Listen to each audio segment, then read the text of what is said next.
Vacuum pipes cropped up occasionally in the original portal. This time we wanted to show that this was the main way that Aperture transported all of its supplies about the facility.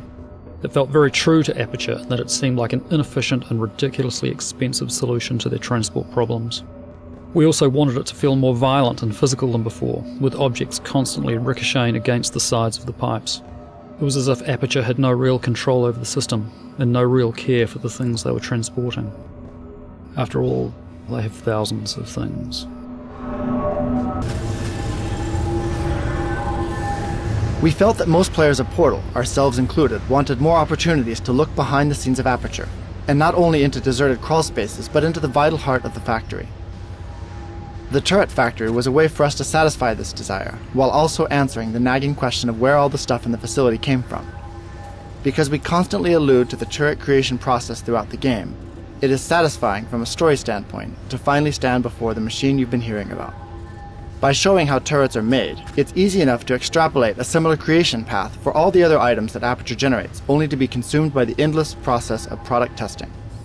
We designed an entire life cycle for the poor doomed turrets, from creation, product testing, error detection, packaging, and their ultimate unpackaging prior to being recycled. In fact, the turrets never make it to shipping.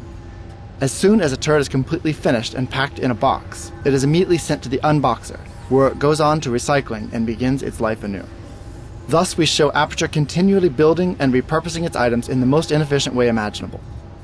We never got around to building the actual unboxer, but what we pictured was that it was located immediately below the boxing machine. And while the turrets would be reduced to their components, the boxes would be discarded and end up in a steadily growing mountain of unrecycled packing materials. The Stalemate Resolution button is the earliest configuration of the robot arms we tried.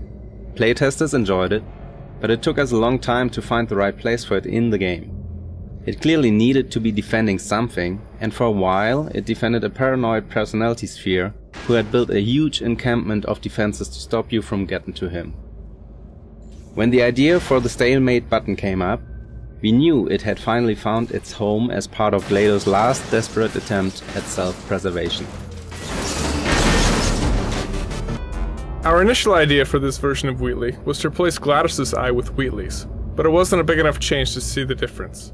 Instead, we put Wheatley onto GLaDOS' rig and gave him a puffed out look, like he's trying to make himself look big, using wall tiles.